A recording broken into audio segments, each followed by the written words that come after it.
say, as I watch people work, craftsmen, let's say, automobile mechanics, for example, I think one often finds a good deal of pride in work. And in fact, I think that that kind of pride in work well done, and in complicated work well done, because it takes thought and intelligence to do it, especially when one is also involved in management of the enterprise, determination of how the work will be organized, what it's for, what the purposes of the work are, what will happen to it, and so on. And it seems to me all of this can be satisfying and rewarding activity, which in fact requires skills, and which the kinds of skills that people will enjoy exercising. However, I am thinking hypothetically now. Suppose it turns out that there is some residue of work which really no one wants to do, whatever that may be. Okay, then I say that that residue of work must be equally shared. And beyond that, people will be free to exercise their talents as they see fit.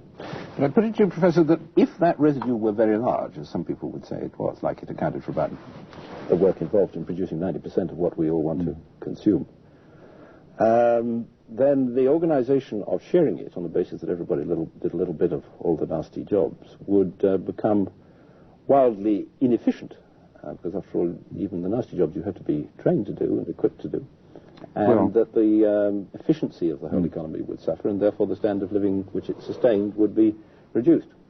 Well, for one thing, I think this is really quite hypothetical, because I don't believe that the figures are anything like that.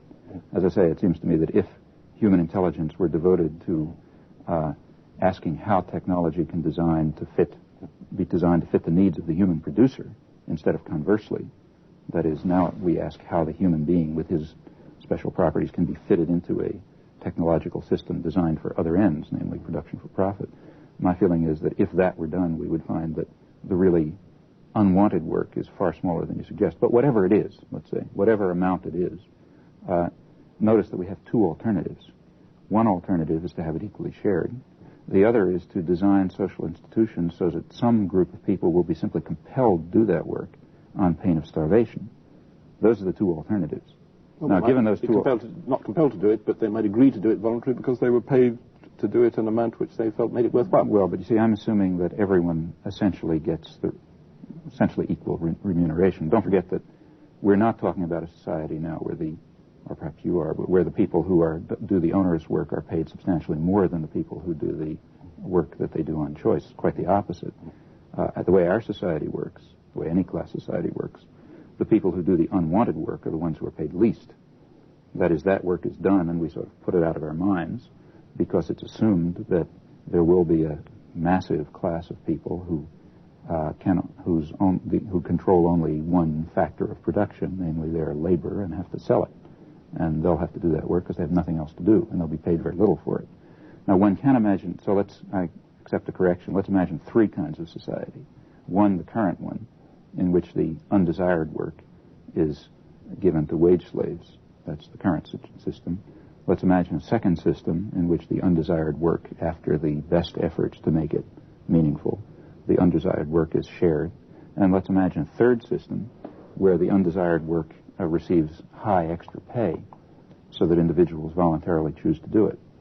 Well, it seems to me that either of the two latter systems are consistent with, vaguely speaking, anarchist principles.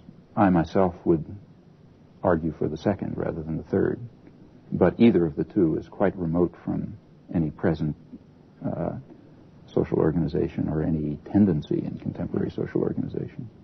Let me put the dilemma to you in another way. It seems to me that there is a fundamental choice, however one disguises it, as to whether you organize work for the satisfaction that it gives to the people who do it, or whether you organize it on the basis of the value of what is produced to the people who are going to use or consume what is produced. And that a society which, as it were, was organized on the basis of giving everybody the maximum opportunity to fulfill their hobbies, which is essentially the work for work's sake, view, finds its logical culmination in a monastery, whereas the kind of work which is done is, namely prayer, is work for the self-enrichment of the work, and where nothing is produced which is of any use to anybody, and you live either at a low standard of living or you actually starve. Well, there are some factual assumptions here, and I disagree with you about the factual assumptions. My feeling is that part of what makes work meaningful is that it does have use, that its products do have use. The work of a craftsman is in part meaningful to that craftsman because of the intelligence and skill that he puts into it, but also in part because the work is useful. And I might say the same is true of a scientist. I mean, the fact that the kind of work you do may lead to something else, that's what it means in science, may contribute to something else. That's very important, quite apart from the elegance and beauty of what you may achieve. And I think that covers every field of human endeavor. Furthermore, I think that if we look at a good part of human history, we'll find that people, to a substantial extent, did get some degree of satisfaction, often a lot of satisfaction, from the productive and creative work that they were doing. And I think that the chances for that are enormously enhanced by industrialization. Why? Precisely because much of the most meaningless drudgery can be taken over by machines, which means that the scope for really creative human work is substantially enlarged. Now, you speak of work freely undertaken as hobby, but I don't believe that. I think work freely undertaken can be useful, meaningful work done well. Also, you pose a dilemma, which many people pose, between the desire for satisfaction in work and the desire to create things of value to the community. But it's not so obvious that that's a dilemma, that's a contradiction. So it's by no means clear, in fact I think it's false, that contributing to the enhancement of pleasure and satisfaction in work is inversely proportional to contributing to the value of that work. Inversely proportional, but it might be unrelated. I mean, take some very simple thing like selling ice creams on the beach on a public holiday. It's a service to society. Undoubtedly, people want the ice creams. They feel hot.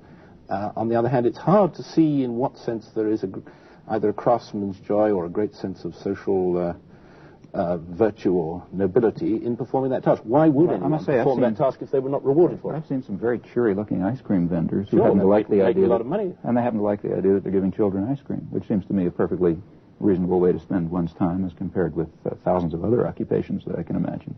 Recall that a person has an occupation, and it seems to me that most of the occupations that exist, especially the ones that involve what are called service, that is, relations to human beings, have an intrinsic satisfaction and reward associated with them, namely in the dealings with the human beings that are involved. That's true of teaching, and it's true of ice cream vending. I agree that ice cream vending doesn't require the commitment of intelligence that teaching does, and maybe for that reason it will be a less desired occupation. But if so, it will have to be shared.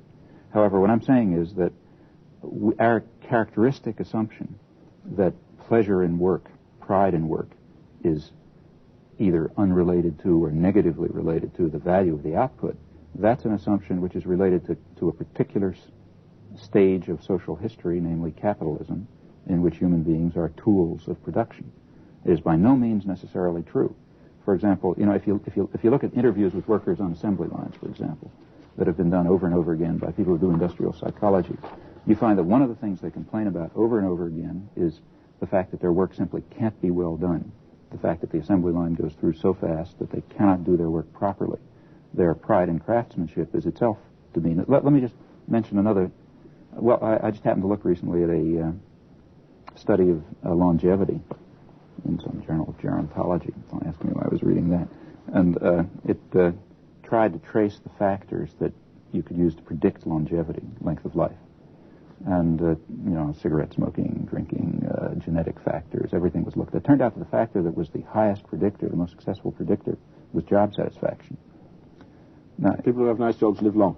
People who are satisfied with their jobs. Now, what leads to job satisfaction? And I think that makes a good deal of sense, because that's where you spend your life and that's where your creative activities are. Now, what leads to job satisfaction? Well, I think many things lead to it. And the knowledge that you're doing something useful to the community is an important part of that, which many people feel. I mean, many people feel, and many people who are satisfied with their work are people who feel that what they're doing is important to do. They can be teachers, they can be doctors, they can be scientists, they can be craftsmen, they can be farmers. I mean, I think the feeling that what you're doing is important, is worth doing, contributes to those with whom you have social bonds.